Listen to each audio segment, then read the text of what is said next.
Good to see you. Good evening.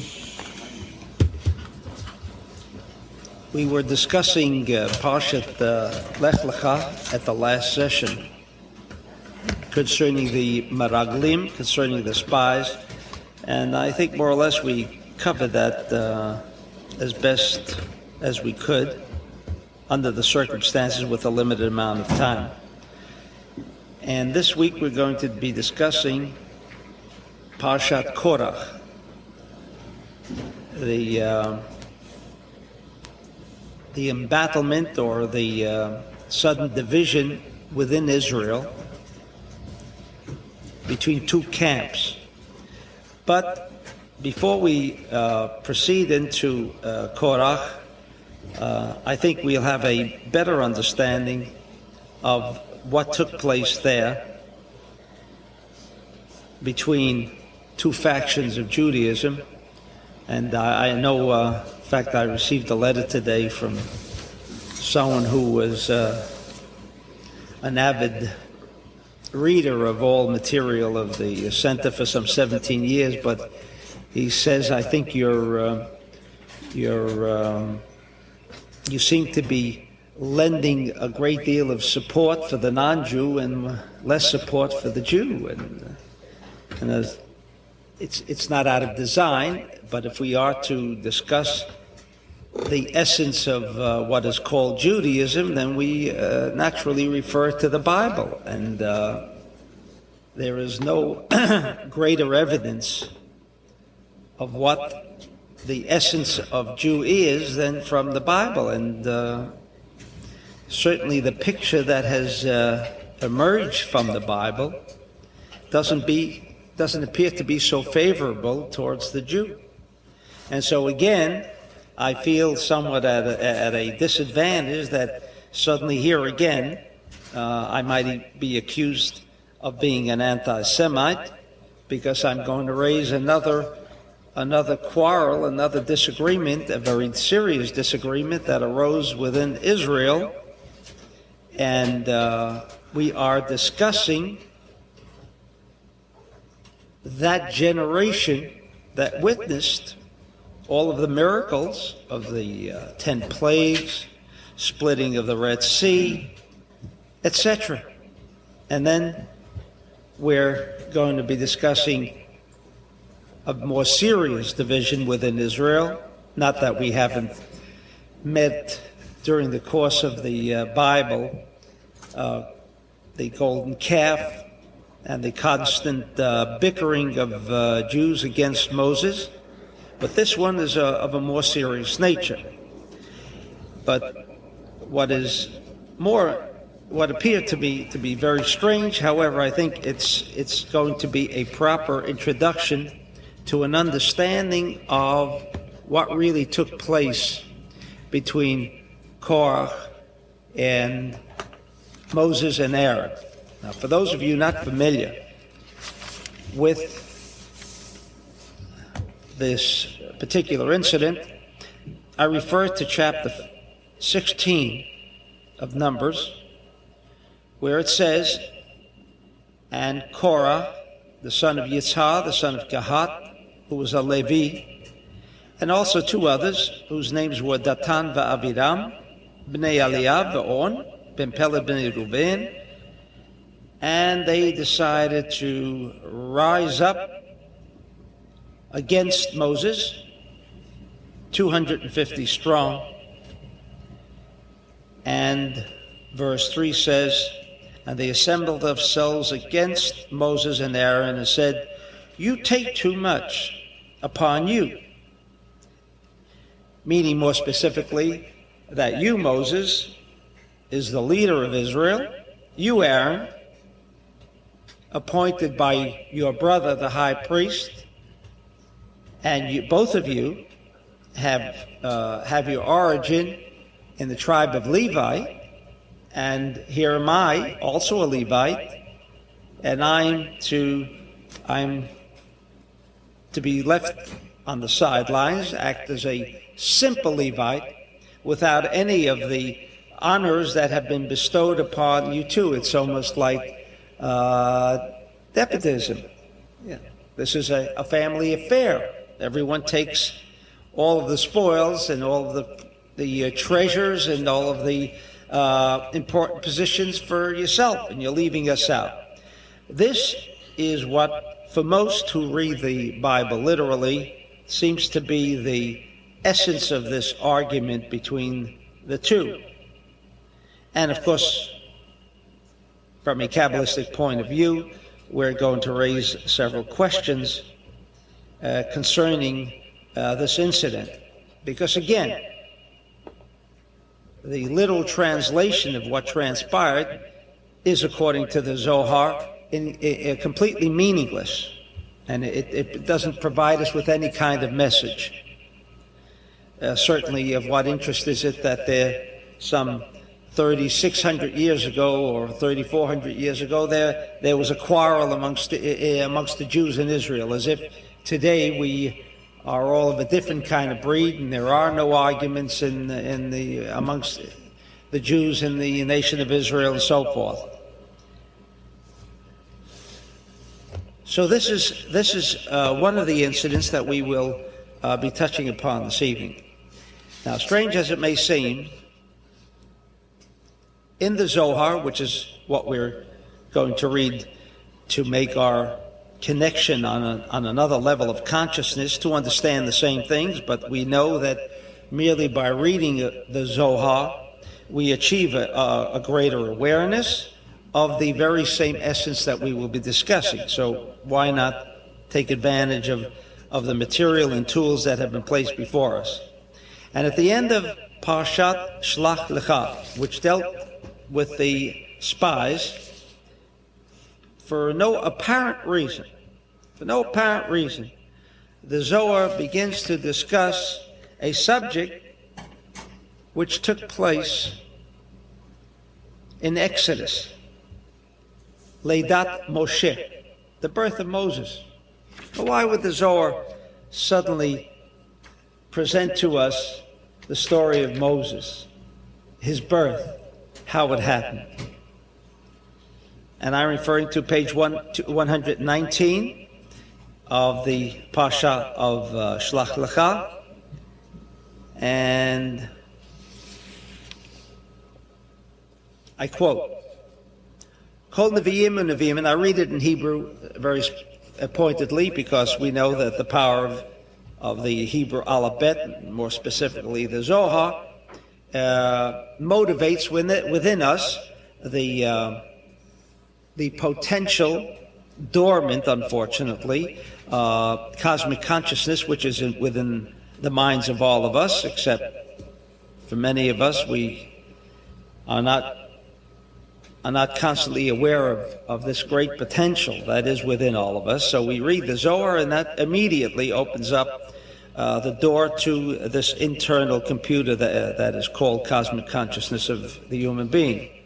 And it says, Kol Nevi'im and Nevi'im shakadosh baruch hu hekim liYisrael, of all the prophets that the Almighty brought up for Israel, kulam nigale hakadosh baruch hu alehem b'madregot elyonot kedoshot. To all of these people was revealed upper supernal holy matters. V'ra'u ziv yakar hakadosh shel hamelach mimakom elyon. And all of these people saw the stream of light that emanated from the celestial region. And while all of them achieved that kind of cosmic connection, lo karov kemoshe, no one was as close as Moses. Shehaya karov lemelech yoter mikulam, ki chelko haya musha yoter mikol bnei alam. Big why? And he was far above, meaning he had achieved the highest level of consciousness of any human being. Mipnei shekatuv alav pe el pe adaber bo umare velo bechidot. I spoke with Moses face to face, mouth to mouth. However, the Shara Nevi'im hayu ro'im mimakum rachok. They did not they did not perceive that same state of consciousness, but rather from the distance. This is the introduction to the birth of Moses. And I don't want to repeat the story, which is again repeated here for us in the Zohar, but for those of you, you can refer back to Exodus, beginning of Exodus, chapter 2, where much of this is described. Now, what I'd like to touch upon, and it is not coincidental, that this portion that I'm going to read relates very much to the matter that, or let's say the cosmic event that is now present in our midst. It says, "Vatitzpaneo gimel yerachim," that she hid, meaning Moses' mother, hid Moses for 3 months. And I've already explained what does it mean she hid Moses for 3 months, because the Egyptians were such a high spiritual, while it might have been negative, but nevertheless, they were so highly spiritually connected that they could perceive how long a child was in its mother's womb. And inasmuch as the prophets of Egypt knew that a Messiah was soon going to be born, and therefore there was a decree that all male childs born were to be put to death. And so they, whenever they discovered a woman that was pregnant, they could perceive when she would be giving birth, meaning the end of the 9 months, and then they would come and take the child away. And so here it says that Moses, the commentators say Moses was born 3 months before, and therefore she hid him for those 3 months. They did not expect Moses to arrive until 3 months later. And here the Zohar interprets these 3 months as concealed months. Concealed months. Not to take the literal, take the story in a literal sense, meaning she had hid him 3 months, but rather these 3 months, or there are 3 months of a concealed nature. Eluhem gimel yerachim shedin kashe shore ba'olam. There are 3 months within every calendar year that din kashe, meaning extreme judgment, extreme negativity, reigns throughout the universe. Umahim Tammuz Av v'Tevet. Tammuz Av v'Tevet. These 3 months, as we are now in the month of Tammuz. In fact, we have entered the period of 3 weeks, meaning the Yemei Mitzarim, which we have already explained elsewhere. And therefore, it is called, the reference of being concealed, meaning the light, which is positive, was concealed and is concealed during these 3 months. So what is the significance of informing us about 3 negative months in relation to Moses? I mean, if the Bible wished to inform us that there are 3 negative months and that we must be careful during these 3 months, you shouldn't undertake something, generally speaking, within these 3 months, meaning, again, the Hebrew months of Tammuz, Av, and Elul. Why is it connected? Or why does the Zohar feel that this aspect of 3 months is somehow closely related to Moses? And so he concludes, Shemiterem shi'arad Moshe le'olam haya nimsa lamala. Before Moses descended to this world, He was above. And because he was always in an elevated level of consciousness, the Shekhinah immediately descended with him at the very moment at the time of birth. V'shamra oto. And the Shekhinah constantly protected him. Mikan amar Rabbi Shimon. Sheharuchot shel tzadikim nimsaim lamala miterem she'ardu le'olam. And therefore, the spirit of tzadikim are always connected, before they even descend, are immediately connected with the upper spirits, and therefore when they descend along with those spirits.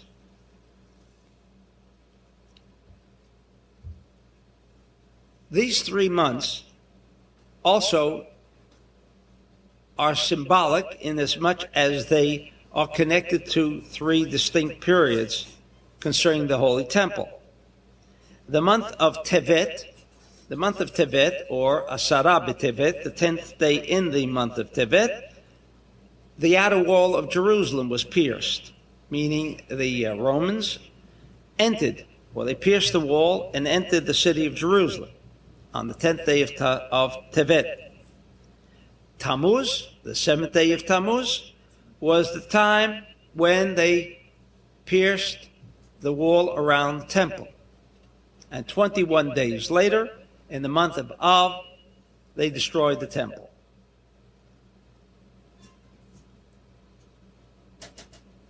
These 3 days, or these 3 months, are, for us, as we understand the cosmos, months that triggered or initiated what happened. In other words, it was not by coincidence that the wall should be pierced around the city in Tevet, or the wall around the Holy Temple was pierced in Tammuz, or Av, the temple was destroyed, because these are 3 negative months. And consequently, this is what took place.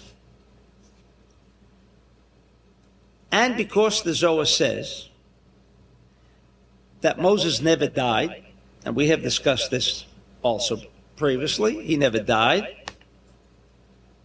In other words, he is as present as we have already discussed concerning the Holy Temple, that the Holy Temple was never destroyed. That it is only for those who live within the illusion, what we call the illusion, the non-reality state, that do not perceive the Holy Temple, cannot see it, and are under the impression, and I must say most Jews are really under the impression that the Holy Temple does not exist. For those who have visited Jerusalem, pray at the Wailing Wall, and it is called the Wailing Wall, but from a Kabbalistic point of view, it is called Wailing Wall because the Jews are wailing and cannot see the temple. What's that? Crying. And so, crying. Why are we calling it Kotel in Hebrew? What's that? It's a wall. Kotel is a wall. And wailing? What's that? And what is wailing? Crying. Crying. Why is it 2 different meanings? It's the West. Well, it's called the Wailing Wall, and yet we call in Hebrew it's called Kotel HaMaravi. There is no wailing connected with it. It's called the Kotel HaMaravi. But it has taken on a new significance because for 2,000 years Jews have come there to crying because of the destruction and so forth. And yet, from the point of view of the Zohar, the temple was never destroyed. It still exists. And so maybe it's become symbolic as a wailing wall.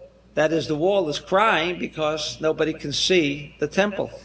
That might be a proper definition of the Wailing Wall.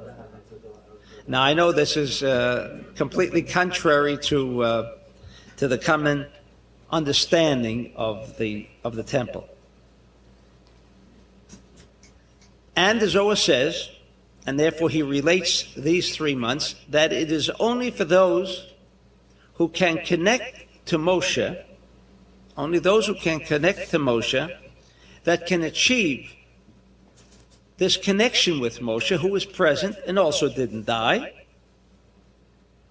and overcome, and only then overcome, because Moshe, says the Zohar, or the Bishimon, never fell under the influence of the illusionary state. Never.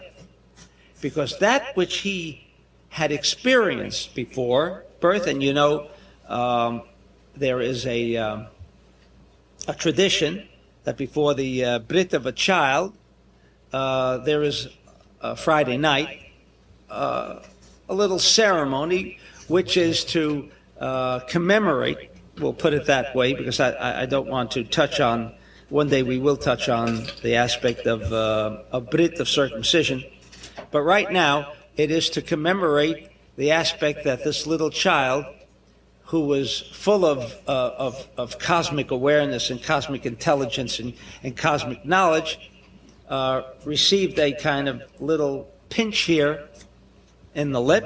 And this is again all tradition, and so the child has forgotten, and so there is a kind of avelut that is celebrated at that moment. This is tradition. This is tradition. But for someone like Moses or other tzaddikim, and that's why it says at al sifatayim, I guess Moses didn't have that, and that's what it means at al sifatayim. Did it mean that he couldn't speak? When Moses, you recall, we just touched on it, not completely, when the Lord told Moses, you will be the leader of Israel and you will represent Israel, and he says, but how can I cannot speak. And what does the Lord tell Moses? The one who gives speech. I mean, can't I? Let's say from a very simple, literal translation of the verse, couldn't the Lord heal Moses so that he could speak? Well, I mean, why was Moses questioning his ability if once the Lord had told him, you're going to represent the nation of Israel, you will speak for the nation of Israel, why would he then have some doubts as to his ability to convey the message of the Lord? And the answer is very simple, because we are not discussing here someone who is tongue-tied and can't express himself. It would be a total corruption almost to consider the verse as having that kind of implication. But rather what it meant was that because Moses, in his connection with like all children before birth, Moses retained that cosmic awareness even after birth. And Moses' question was not that I could not translate or impart the message of the Lord, but rather that inasmuch as I'm on another level of consciousness, another level of awareness, it would almost be that when I'm speaking to these Jews, we would not be connecting on the same wavelength. And the Lord's response was, and this is very logical, that despite the fact that you are of an upper elevated state of consciousness, and the Jew is of a lower state of consciousness, however, I could make those two levels of consciousness meet with each other. But it was nothing to do with a physical deformity that existed within Moses. This was Moses, because Moses, says the Zohar, brought with him the reality, the nature of reality, without the illusionary reality that, unfortunately, for most Jews, we are faced with. And therefore, when it comes to these 3 months in particular, Tammuz, Av, and Tevet, if we can implore and make our connection with Moses, who is alive, inasmuch as these 3 negative months, through a mystical connection, seem to relate to Moses for the only reason to tell us, and this is what the Zohar is implying, that Leidat Moshe, the birth of Moses, what does that mean, the birth of Moses? That he retained that level of consciousness that no matter what would happen on an illusionary level of Tammuz Av and Tevet, the Jew, if he knows how, and we do know how, during these 3 weeks, for those of you who have listened to the tape, the Ari has provided us with the connection by which we can rise above this din kasher, this negative cosmic influence that prevails during these 3 months. Because those three months that are that negative can be overcome if we can make that proper connection with Moses, and that connection is made through the 3 secret names of Tadhat, Kuzu, and Mitzpetz. With this in mind, and then the Zohar goes on to this full description. I've given you this in briefly, so as we can go on to Korach. But with this understanding, we now can begin to understand what really was happening here with Korach. Why did he rebel? Was Moses a stupid man? The answer is no. In fact, he was a very wealthy man, and they usually say wealthy people are smart, poor people are stupid. So he was certainly a respected man in the community because he was extremely wealthy. Consequently, he would not have been considered as a stupid individual. Then what did he want? Furthermore, was he that unjustified when he spoke unto Moses and said, look, you're taking it all for your own family. Don't you think it right and proper that you leave something over for us? Was it that terrible? Was it that terrible to the extent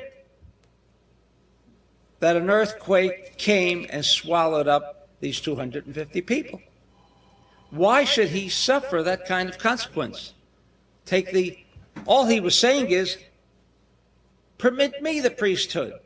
I, as Aaron, both have our origins in the tribe of Levi.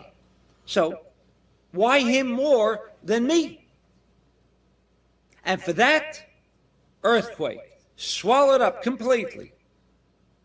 Whereas in previous cases of rebellion, and this was not even a case of rebellion, incidentally, he felt that he was entitled as much as anybody else in the tribe of Levi. Why would he have to suffer this kind of dishonor and misfortune of being swallowed up alive? And that never happened before. Never happened before.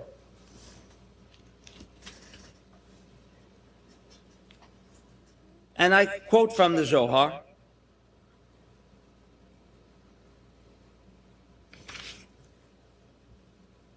Bore Aaron hu yemin, shehu chesed. Halavim hem small, shehu gvura. What is the essence of Aaron? What was the essence of Aaron? While for those of you familiar with the Sfirot, we know that Aaron was born because of the tribe of Levite. He was considered to be the chariot of the Sfirah of Hod.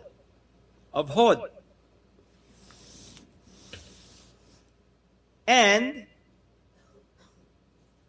Hod represents, if you're familiar with the tree of life, with the tree of the 10 Sfirot, Hod represents left column, the aspect of negativity in the triad.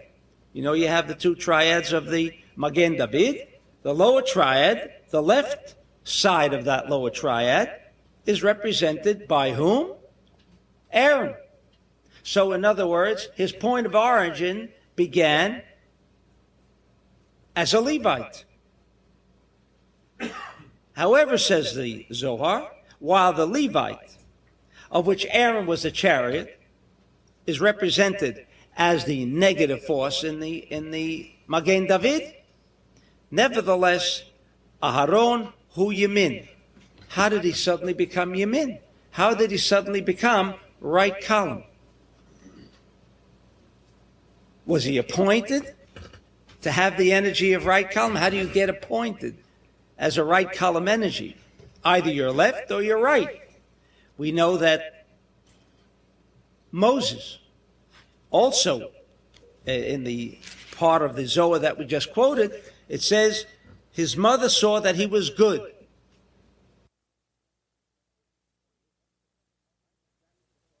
One isn't good, right? Is that what the Torah wants to say? What kind of a mother would she be, especially if she's Jewish, that she says a child is not good? Isn't the Jewish child always the best of any other child that was ever born? So why would the Torah feel that this was something, this kind of exclamation is something of great significance? And the Zohar raises the question too, and answers, inasmuch as his mother, who was Yocheved, was a prophetess, and she could rise above the illusionary reality, she knew the essence of his incarnation. Who was it? Who was he? And so the Zohar says that Yocheved, the mother of Moses, saw that he was an incarnation of Abel, Hevel, and inasmuch as within every individual there is good and bad, nevertheless, he originated and was incarnated from the Tov, the good part of Hevel, the good part of Hevel, who was the incarnation of the bad part of Hevel, as we shall learn when we discuss a future Parsha. Who was his brother? Bilam, because Bilam originated from the evil part of Hevel. Whose brother? Bilam. Was whose brother? Moses, if they both originated, but of course they were not both. They were not, Bilam couldn't make it as a Jew, so they sent them down as a non-Jew. And so he came down as a non-Jew, but nevertheless, from the point of view of their incarnation, Bilam was from the negative aspect of Hevel, and he was from the positive side. Did Moses have no desire to receive? Moses, while there was a desire to receive on the part of Moses, since he did return, nevertheless, it was dominated by the aspect of sharing, of positivity. So there was nothing there for oneself alone. That's right. That's right. While it was present, but nevertheless, it had no dominion.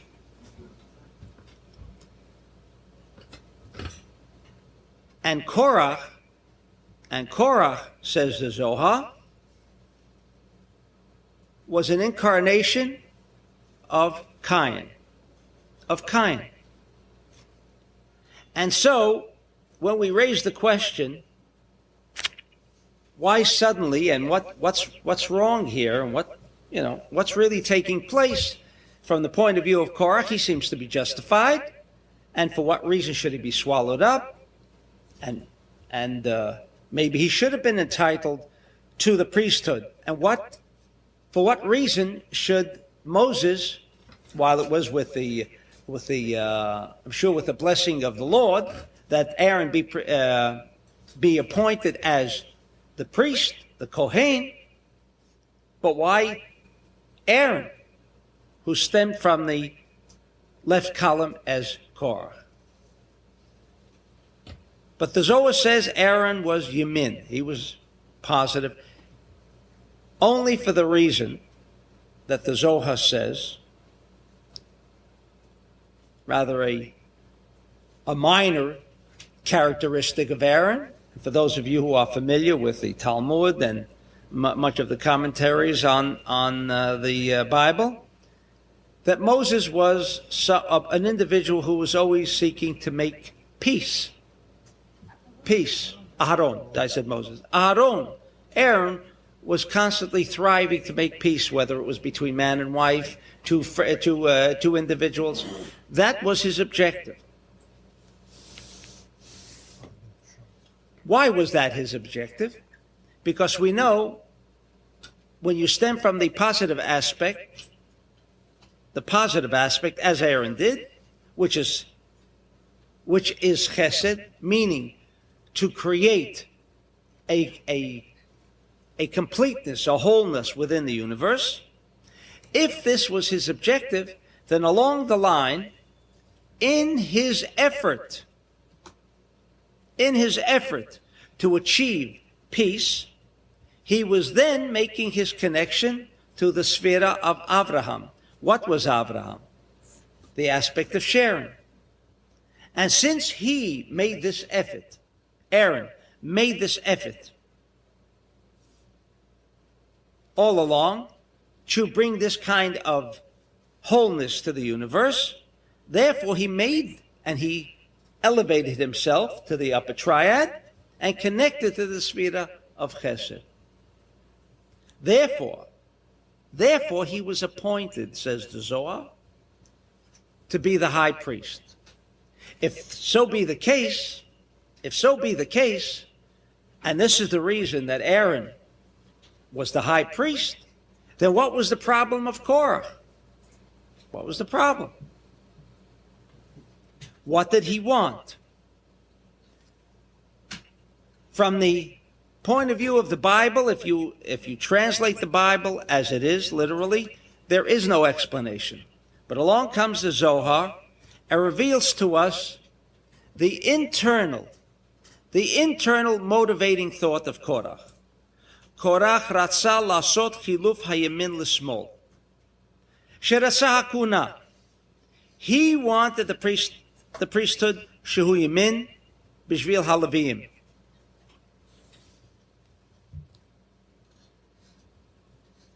Mishum ze nenash.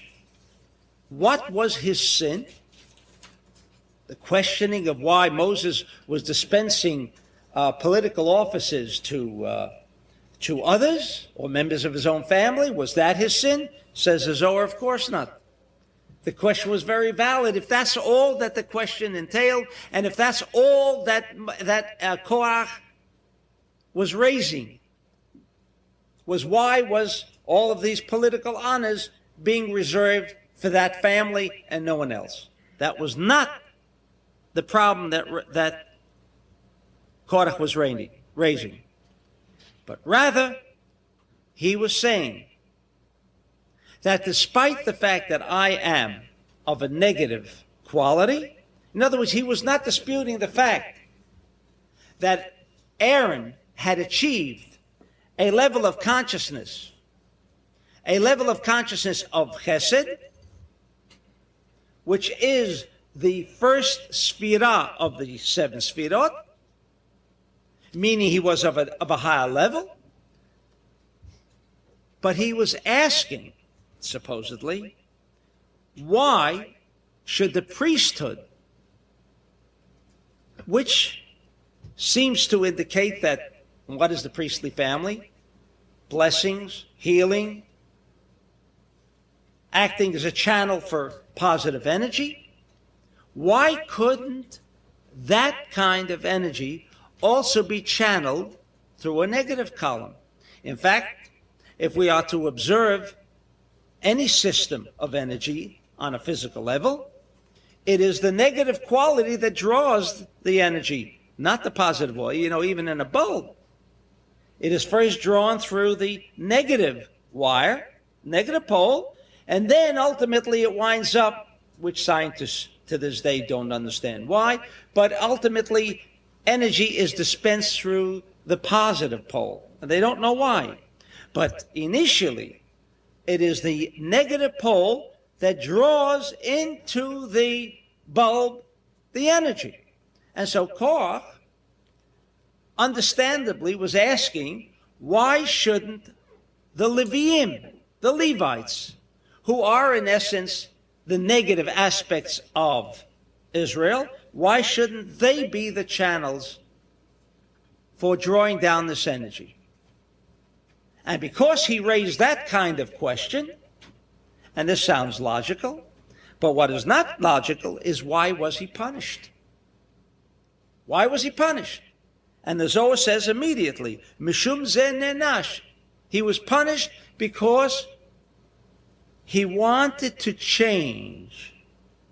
He wanted to change the law and principle of the universe. What's wrong? Maybe he made a mistake. What would be in essence wrong if there was no positive pole? I mean, who discovered the bulb? Edison. Why did the bulb become structured as it is? Because in energy, you know, there is positive and there is negative. So you know there are two aspects in energy. But he was saying, why does there have to be two aspects? Why can't there be one? Let everything flow from the negative point of view. And because of that, he was punished. And because of that, the earth opened up and swallowed him. Even according to the Zohar, we would have to delve deeper into the significance of what Korach was attempting here. V'lo od, but that wasn't enough. Ela shenimsa bo lashon hara shediber al Moshe, because he spoke on Moshe, saying, why are you taking all of this for yourself? V'nenash b'kol. What was wrong? What was wrong?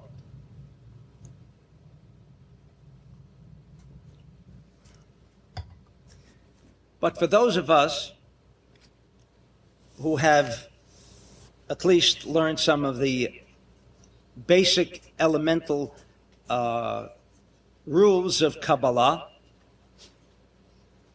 we know why the world was created. It was created only because of a simple concept called bread of shame. In other words, the centrality and focal point of creation, even in the Ein Sof, originated for only one reason.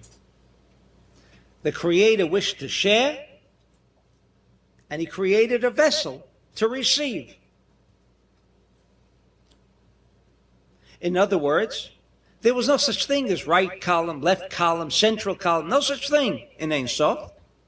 There was a Lord who wished to share, and without a recipient, there could not have, or the Lord could not have achieved that aspect of sharing, because if you haven't to whom you want to share, then you haven't shared. So the receiver, which is an aspect of negativity, was created, even in the Ein Sof. And this was the reason for creation. However, because of the aspect of bread of shame, what happened? 3 columns came into existence. 3 columns came into existence.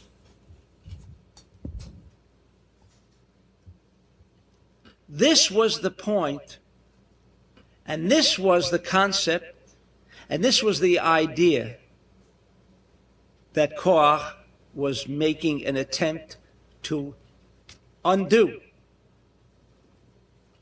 Why did he even have to, if we are not speaking now of politics, we're moving away from that idea that this particular section is discussing politics, that Korach is saying, Moses, why are you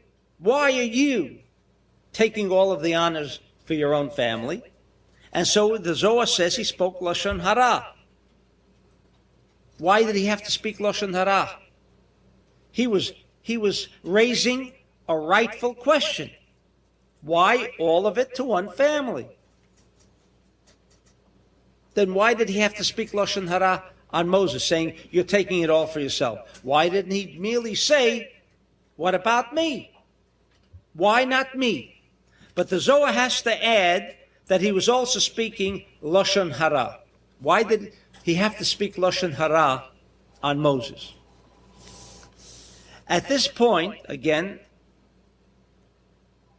we must recall that Moses, had achieved a level which is referred to as dat. Dat. For those of you not familiar with that term, it means a connection between the Magen David. It means a connection between the Magen David and what is referred to as Keta Chachma and Bina, the storehouse, the warehouse of energy. All right? That was Moses. He was the chariot for that raw, naked energy. He was the chariot of that raw, naked energy. He represented that aspect that there would no longer be like in the Ein Sof, sharing and receiving. Another concept came into existence, a third column aspect. A third column aspect. Things were no longer simple like they were in the Ein Sof, sharing and receiving. Moses represented that aspect of restriction. Moses represented the essence of why we are here, why we are here in this room. For what reason have we come to this world? To alleviate and remove bread of shame. No other reason. To alleviate bread of shame. And so Korach, who was a very wise man, and not because of his wealth, but he was a wise man, understood that the only way that he can accomplish his purpose, which was to undo the aspect of a three-column system. In other words, who says there's got to be a filament in the bulb? Well, that's the way Edison made it, right? But who says it's got to be that way? Why do you need two poles in it and a filament? Why do you need this aspect of three-column system? He was making an attempt to lead the Jew into an understanding that there was nothing that was important in this world but for the purpose of receiving. Isn't that what the Creator originally intended?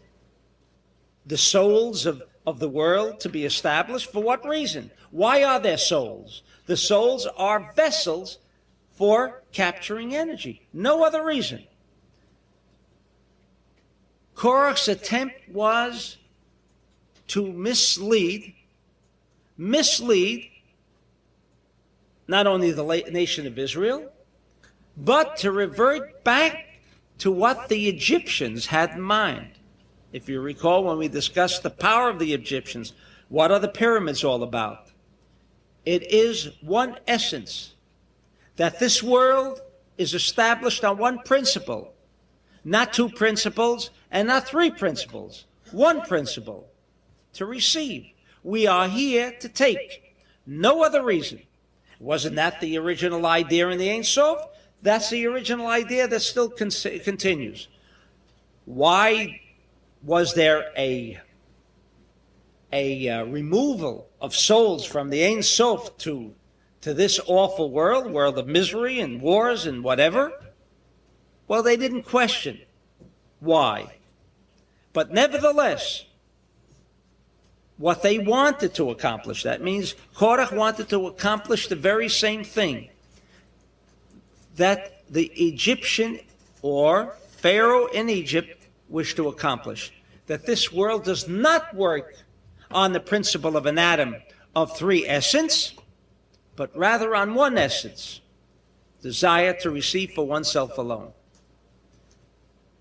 This was what he had hoped to accomplish. In other words, he did not question the ability of Aaron, that Aaron was a channel for positive energy. But he said, who says that this world should be based on the principle of all energy that is ever to be dispensed with, all energy that is ever to become manifested in this world must work through a restriction and then come down through a positive channel.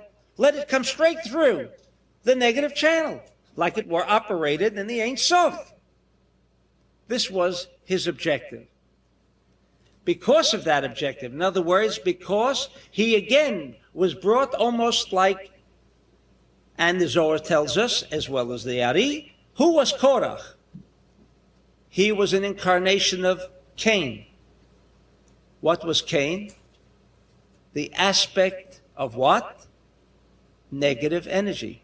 What kind of sacrifice, if you recall, in Genesis, did Cain bring? What did he bring? What's that? Pishtin. Flax.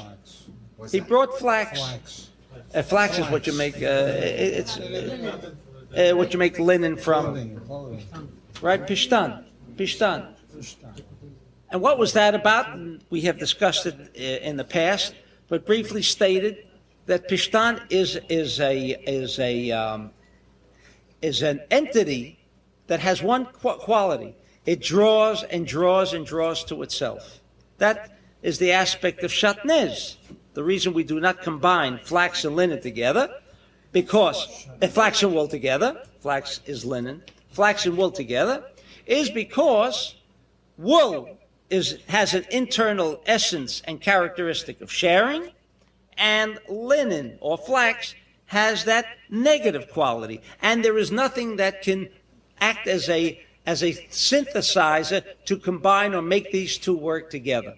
There isn't. Therefore, the Torah or the Bible has said that if one wears linen and flax together, what is he doing? He's combining two opposite tendencies, two opposite characteristics, that their internal energy intelligences never cease to be in a battle state. And consequently, if we envelop ourselves in a battle state, this 99% of energy intelligences of what seems to be inanimate objects, a suit of clothes is inanimate, but we know since the atomic revelation that 99% of these inanimate objects, but there's a cosmic dance going on internally.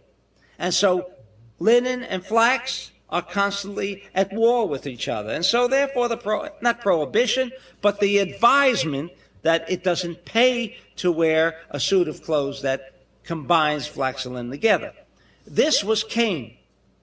This was Cain. Why did he bring that kind of sacrifice? The Torah tells us that God, when he was presented by these two sacrifices of Cain and Abel, right? Abel brought wool, Cain brought linen. He said, no, it's like he favored Abel. Why did he favor Abel? Because the Lord's internal essence is one of sharing, and this was in direct conflict with what Cain was presenting. The aspect of just negative, or the negative aspect of drawing to oneself alone. Therefore, Korach, again, you might say it was unfair. He was an incarnation of Cain, we are told, three people. Yitro was also an incarnation of another level of Cain. There are generally three levels. But Yitro, or Jethro, overcame the purpose of his negativity, of why he again returned to this world. Korach did not want to recognize that liability, that in essence it was something, and that was his tikkun. That was his tikkun to overcome that aspect of negativity. He refused to recognize it. So what happened? What happened? He was swallowed up. You know why he was swallowed up? Now you know why. Couldn't there have been another form of punishment? And in fact, nowhere else is that kind of punishment. And it wasn't really as that severe. What about the rebellion, the spies?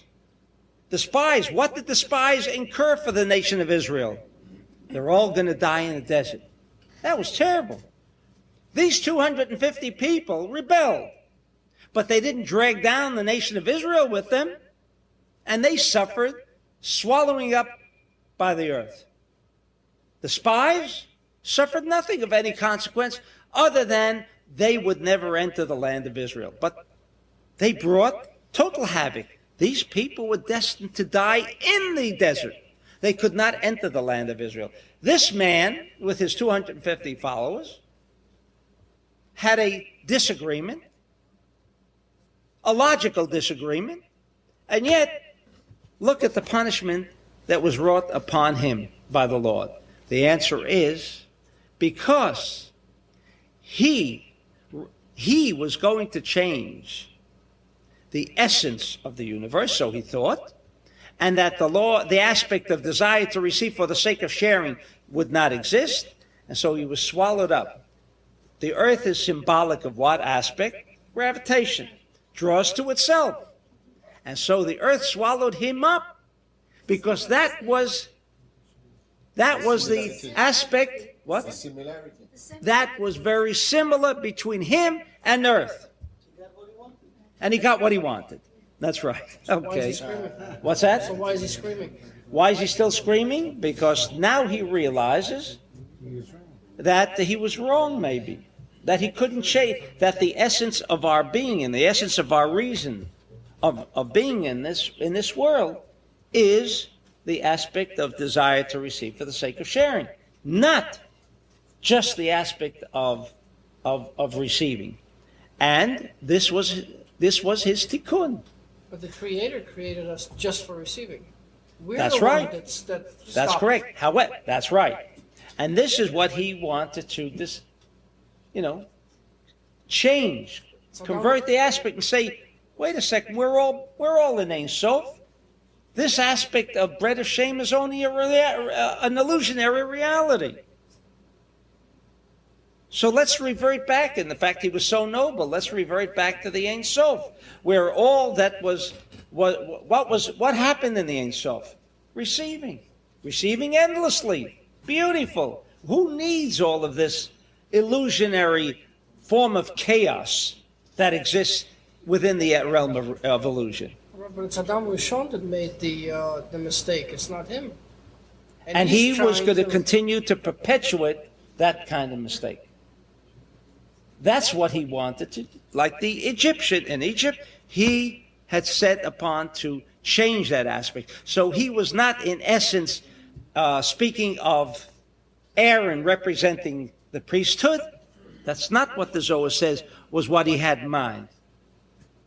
It was not a question of politics, as unfortunately most people reading this particular section seem to believe this is what it's all about. No, it's to show us the essence of what happens when you revert back to the aspect of drawing for oneself alone. Wasn't he kind of premature? Maybe he was looking into the He was looking- of Mashiach? Yes, we might say that. And I would almost agree with you. I mean, he wasn't really that, he wasn't that all wrong, was he? But had the Zohar not also informed me that he was an incarnation of Cain, I would have been, or had a tendency to agree with you. So that was a tikkun. But I understand that since he came back for the tikkun of Cain, then why was he here? So that he would express You had himself. to skip it again. That's right. He wanted to, okay. He wanted to take a shortcut, you might say, but that was not the purpose of his being born into this world again. Okay. We'll have a break, a short break.